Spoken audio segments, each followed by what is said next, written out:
നമുക്ക് സെയിൽസ് രണ്ട് തരത്തിൽ ചെയ്യാൻ പറ്റും. ഒന്നാണ് one two one. One two one എന്ന് പറഞ്ഞാൽ നമ്മൾ കസ്റ്റമറെ അടുത്തേക്ക് പോയി നമ്മൾ സെയിൽസ് നടത്തുന്ന രീതിയാണ് വൺ ടു എന്ന് പറഞ്ഞാൽ. നമ്മളെ തേടി പിടിച്ചു പോയി നമ്മൾ അങ്ങോട്ടും ഇങ്ങോട്ടും സംസാരിക്കുന്ന രീതി. രണ്ടാണ് വൺ ടു മെനി.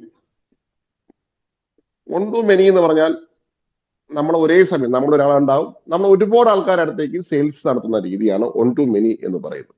പൊതുവെ വൺ ടു വൺ ആണ് നമ്മൾ വളരെ കൂടുതൽ ചെയ്യാറുള്ളത്. പക്ഷെ ബിസിനസിന്റെ വിജയത്തിന് അത്യാവശ്യമായിട്ട് വേണ്ടത് വൺ ടു മെനിയാണ്.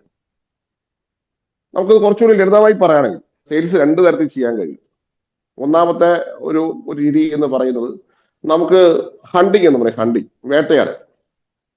അതായത് നമ്മൾ കസ്റ്റമറെ പിറകെ പോയി കണ്ടെത്തി അവരെ നമ്മുടെ അടുത്തേക്ക് കൊണ്ടുവരുന്ന രീതിയാണ് ഹണ്ടിങ്.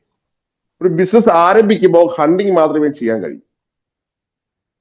പക്ഷെ ഹണ്ടിങ് മാത്രമുള്ള ഒരു ബിസിനസ്സുകാരനാണെങ്കിൽ അവൻ പരാജയപ്പെടുന്ന ബിസിനസ്സുകാരനായിരിക്കും.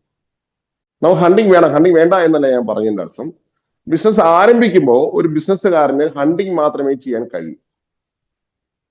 അവന് ബിസിനസ്സുകാരന്മാര് സ്വാഭാവികമായും ഒരു കസ്റ്റമർ അടുത്തേക്ക് പോയി നേരിട്ട് പോയി ചോദിച്ച് എന്റെ പ്രൊഡക്റ്റ് വാങ്ങൂ വാങ്ങൂ വാങ്ങൂ വാങ്ങൂ എന്ന് പറയുന്ന രീതിയാണ് ഹണ്ടിങ് എന്ന് പറയുന്നത്. ഒരു സ്റ്റാർട്ടിങ്ങിൽ ഇത് മാത്രമാണ് നമുക്ക് ചെയ്യാൻ കഴിയുക. ആദ്യമൊക്കെ നമുക്ക് മാർക്കറ്റിംഗ് അങ്ങനെ ചെയ്യാൻ കഴിയണം എന്നില്ല. പക്ഷേ രണ്ടാമത്താണ് ഫാമിംഗ്.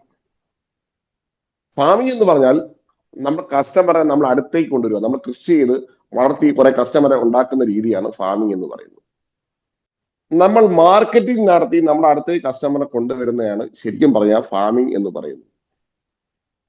നമ്മൾ സ്വന്തമായി നമ്മുടെ കസ്റ്റമറെ സൃഷ്ടിക്കുന്ന ആ കാഴ്ചപ്പാടിനാണ് ഫാമിംഗ് എന്ന് പറയുന്നത്.